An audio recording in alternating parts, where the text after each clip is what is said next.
those who had lost hope already, they were the first to die. Nobody had to kill them. That I will maintain the attitude of that I will survive anyhow. And I will bear this, I will come out. And there then he cuts down to 3 parts. It can be a sense of achievement. The second part is love. That is the ultimate goal of life.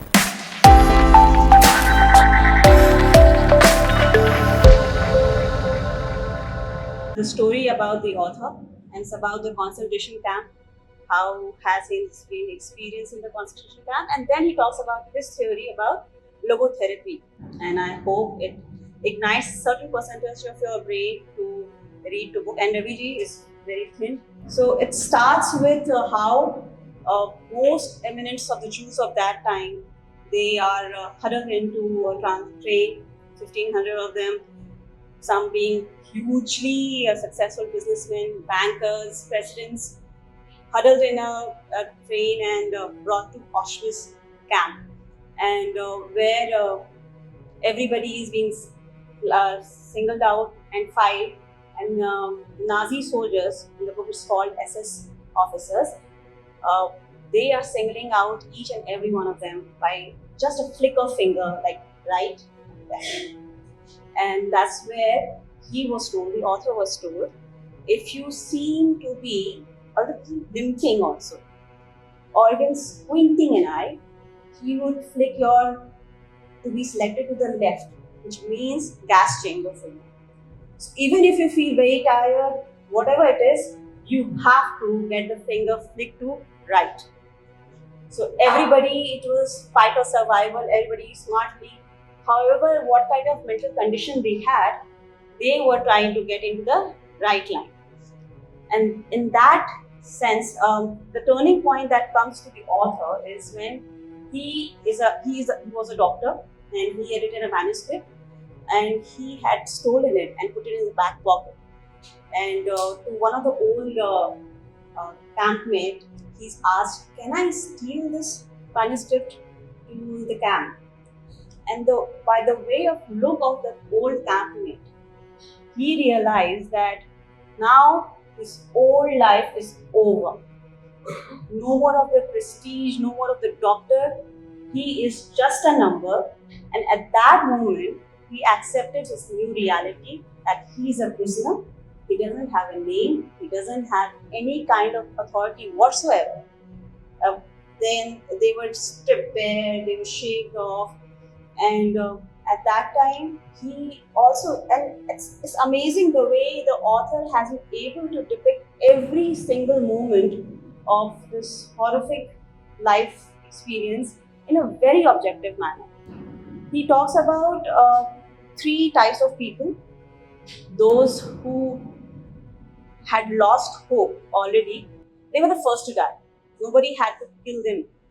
They lost hope. Seemingly, those who were physically fit, they died firsthand because they had lost hope in the life itself. And then there are second set of people who were suicidal. Of course, there were many reasons to commit suicide, and the Nazi soldiers were supporting people who wanted to commit suicide. And somebody who was stopping them to commit suicide, they were punished. So those suicidal people, if they had any kind of purpose beyond the prison, in this, he gives an example of a person who was a doctor and he had to write a lot of theses, but he was suicidal, and this doctor talked him out of the suicide, and that person with a very lean frame survived the horrors of the Auschwitz camp because he had something, a purposeful meaning beyond the prison life.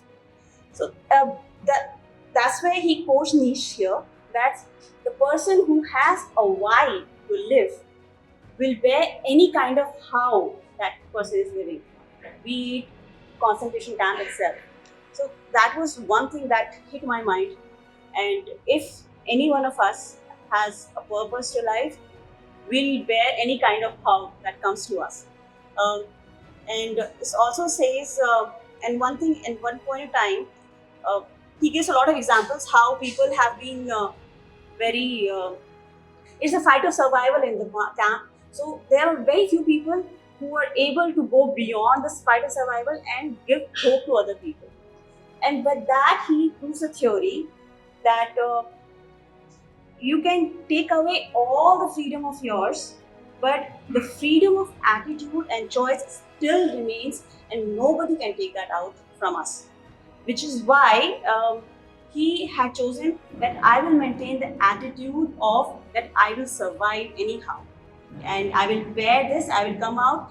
In a nutshell, he talks, if there is whole life is given to anybody of us, which means there has to be a meaning to life. And if there has to be a meaning to life, and life will have multiple experiences, then there will be suffering. And if there is a suffering, that there has to be some meaning of that suffering. There has to be some kind of learning that has to be taken away from that suffering. And in that moment, the author says, while we are asking what life means to us, actually, the life is asking what this life means to you. What do you want to bring meaning to this life that you are? What kind of values you want to add? What kind of experiences that you want to add to your life? And there, then he cuts down to 3 parts. It can be a sense of achievement or a kind of success. The second part is love. That is the ultimate goal of life. And God forbid, if you get any kind of suffering, then how meaningful, how valuable you can make out of suffering. It is very impactful line by Dostoevsky, which Viktor Frankl talks a couple of times. There's only one thing that I dread, not to be worthy of my suffering. With that, ladies and gentlemen, thank you so much.